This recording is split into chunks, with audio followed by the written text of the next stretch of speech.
Welcome to Mortgage Free Monday.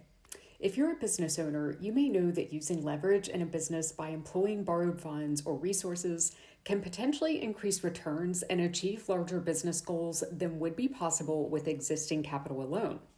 The expectation is that increased revenues or profits generated will exceed the cost of borrowing. Let's apply this principle to an investment property. So we have a 2-bed, 1-bath house. It's a small house, and the fair market value we'll say is about $83,000. The current balance on the mortgage that was used to purchase it is about $52,500, and the interest rate on it is 3.875. So there are 26 years remaining on the mortgage that was used to purchase this, and the mortgage payment is about $400. The net monthly income, so that's the rents, is $800. And then we'll say the monthly expenses are $400 because that's the mortgage, taxes, and home insurance. So if the business owner were to use the mortgage-free life strategy instead, let's take a look at their payoff and how it changes.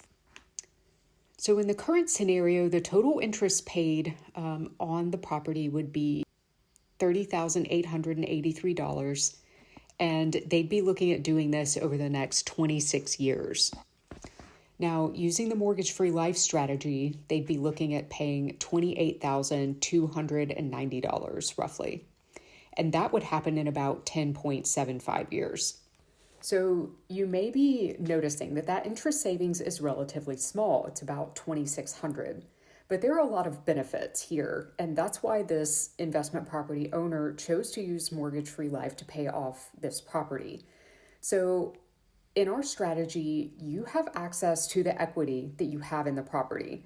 So let's say you start out with that $53,500 balance, and each month as that is paid down by your renter, you have access to the remaining equity there.